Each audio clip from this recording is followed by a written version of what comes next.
요한계시록 17장 1절에서 6절입니다.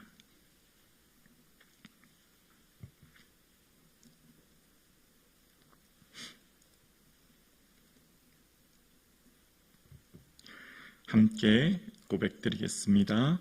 또 7 대접을 가진 7 천사 중 하나가 와서 내게 말하여 이르되 이리로 오라. 많은 물 위에 앉은 큰 음녀가 받을 심판을 내게 보이리라.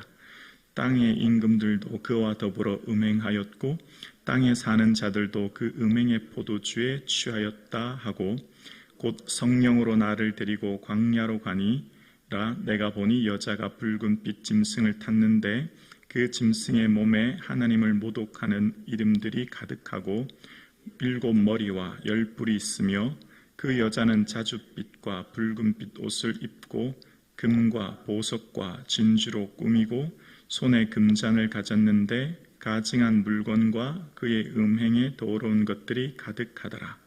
그의 이마에 이름이 기록되었으니 비밀이라 큰 바벨론이라 땅의 음녀들과 가증한 것들의 어미라 하였더라.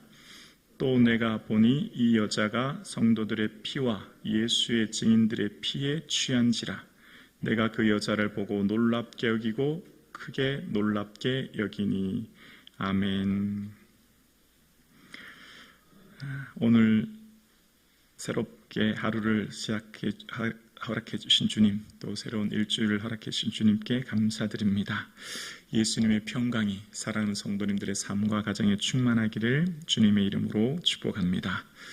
오늘부터 시작되는 내용은 바벨론 심판에 대한 이야기가 나옵니다. 그래서 오늘 17장 그리고 18장 더 자세하게 바벨론에 대한 심판을 이야기한 후에 19장 10절까지 바벨론이 누구이며 바벨론이 어떻게 멸망당할지를 설명하고 그 이후에 백마탄 자, 즉 예수 그리스도의 재림과 그 이후에 새하늘과 새 땅이 펼쳐질 것을 이야기하고 있는 것을 봅니다. 그래서 오늘 본문은 이제 이 바벨론에 대한 내용을 이야기하고 있는데요. 오늘 본문 1절을 먼저 보겠습니다. 또 7 대접을 가진 7 천사 중에 하나가 와서 내게 말하여 이르되 이리로 오라. 많은 물 위에 앉은 큰 음녀가 받을 심판을 내게 보이리라. 7 대접을 가진 7 천사 중에 그 하나가 이리로 오라는 거예요. 그래서 큰 음녀가 받을 심판에 대해서 이제 보이신다라는 내용으로 시작합니다. 여러분, 하나님은 심판주이십니다. 하나님을 두려워해야 우리의 삶의 거룩함이 유지되지요.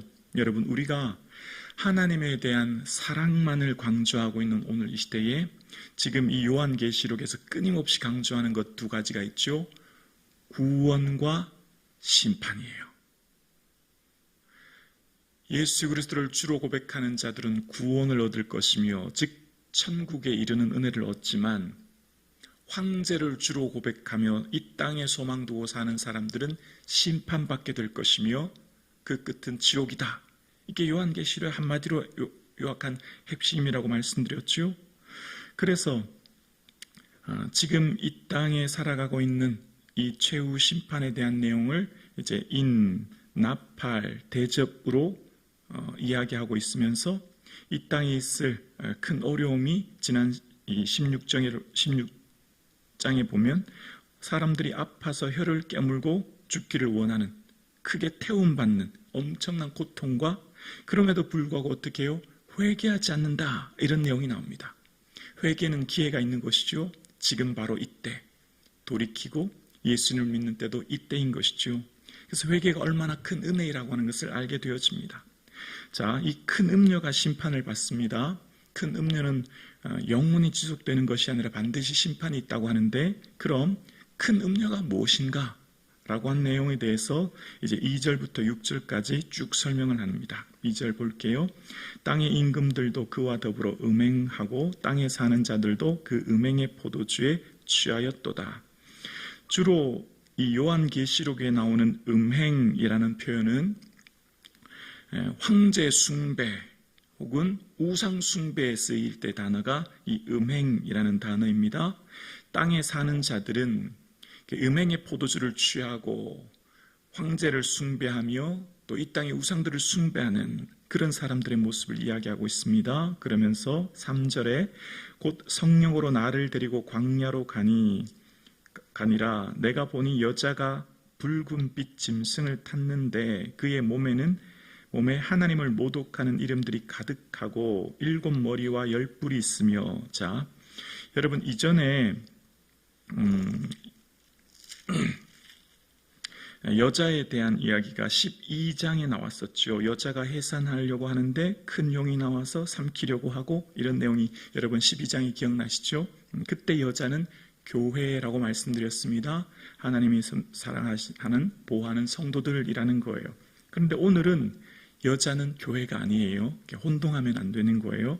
자, 그 여자애가 무엇인가에 대해서 이야기하면서 여자가 붉은 빛 짐승을 탔고요. 그 붉은 빛 짐승을 탄 여자는 하나님을 모독하는 이름이 가득하고 7머리와 10뿔이 있는데, 자, 먼저 5절을 보면 이런 설명이 나옵니다. 5절에 그의 이마에 이름이 기록되었으니 비밀이라 큰 바벨론이라 땅의 음녀들과 가증한 것들의 어미라 하였더라. 여자는 다른 말로 큰 바벨론, 또 다른 말로 땅의 음녀들, 다 같은 이미지의 내용인 겁니다.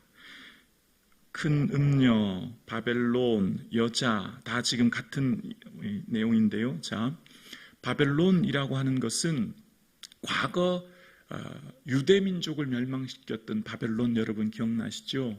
남유다는 바벨론에 의해 멸망하지 않습니까? 그래서 그 바벨론은 이스라엘을 공격해서 성전을 무너뜨립니다. 오늘 본문에 등장하는 바벨론 역시 이 로마 제국이라고 할 수 있는데요. 이 로마 제국이 예루살렘 성전을 무너뜨리고 통치하고 지배하기 때문에 바벨론이라고 이야기합니다. 그 바벨론은 오늘 본문에 큰 음녀이며 여자이다 라고 이야기하고 있어요. 그 여자는 어떤 모습으로 등장했냐면 4절에 보면 그 여자는 자줏빛과 붉은빛 옷을 입고 금과 보석과 진주로 꾸미고 손에 금잔을 가졌는데 라고 이야기합니다. 멋지고 화려한 옷을 입었고요, 온갖 보석으로 꾸미고 있고요, 그의 손에 들고 있는 것은 온갖 진귀한 금잔을 가지고 있는 그런 모습으로 지금 여자가 비유되고 있습니다. 지금 이때 당시에 황제를 숭배하고 따르는 사람들의 모습 속에서 황제를 주로 고백하며 주대심을 고백하는 사람들의 이 땅에서의 그 부귀와 영화의 모습과 함께, 자, 이제 바벨론이 무엇인가를 한번 생각해 보면, 바벨론은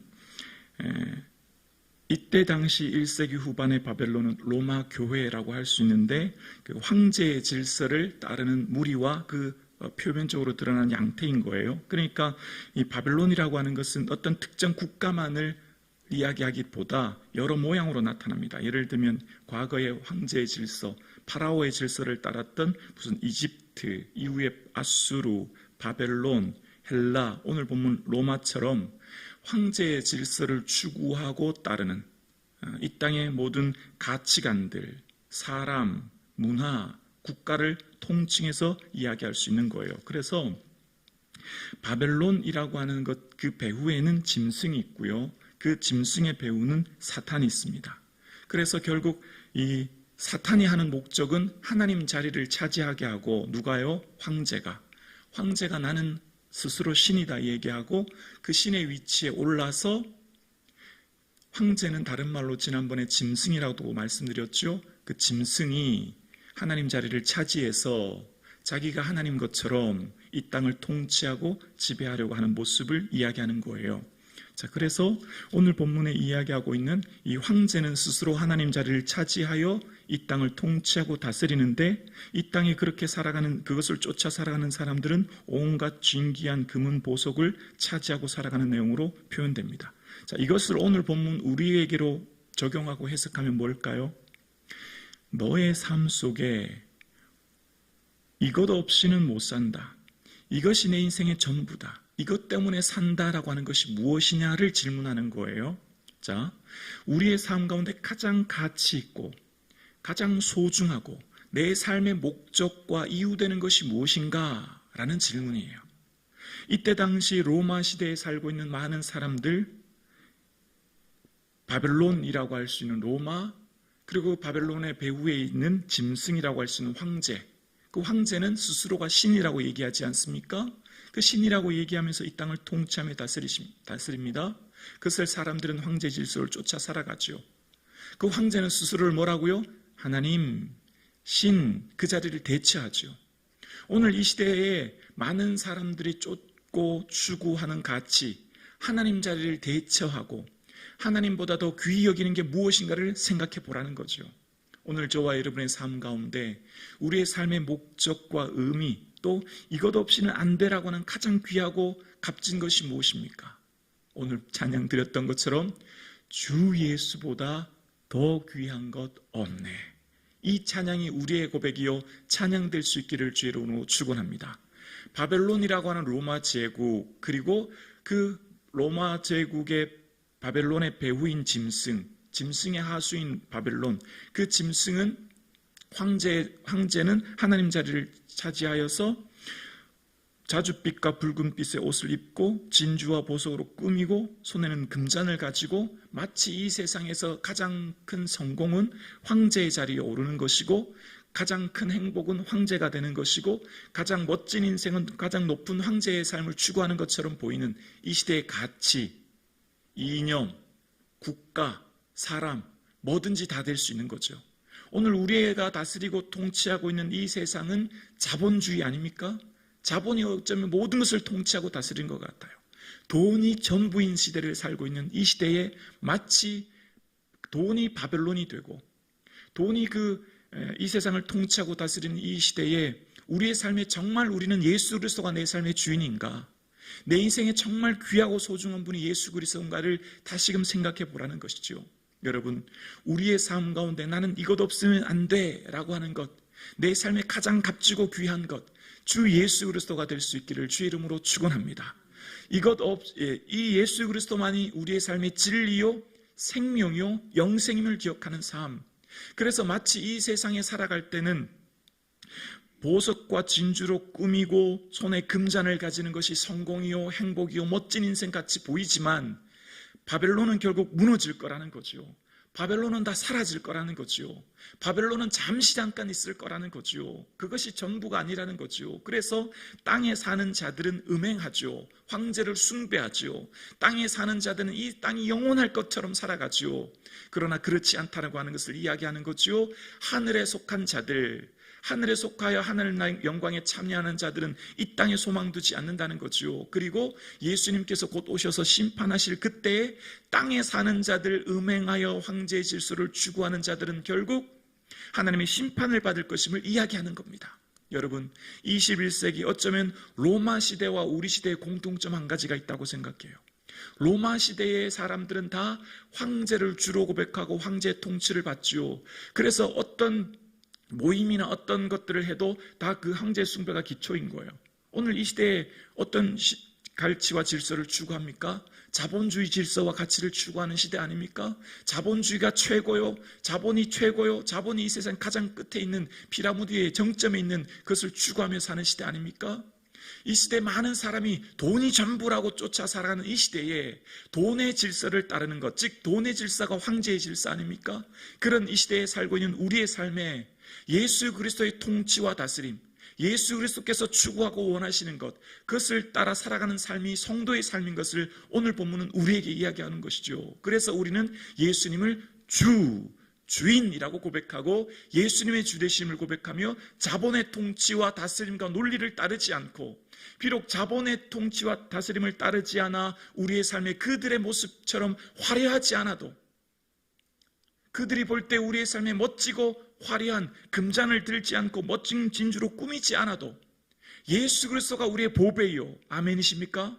예수 그리스도가 우리의 영생임을 기억하며 살아가는 삶, 그 삶이 비록 지금의 삶에서는 마치 로마 시대의 성도들처럼 박해와 어려움처럼 보이고, 오늘 이 시대에 예수 믿는 진정 예수를 주로 고백하는 성도들의 삶이 궁핍하여 어려울 수도 있으나 우리에게는 영원한 하나님 나라가 있음을 기억하며 절대 이 믿음 포기하지 않고 우리의 삶에 가장 값지고 귀한 보배 되신 예수 그리스도를 따라 살아가는 저와 여러분의 삶 되기를 주님의 이름으로 축원합니다.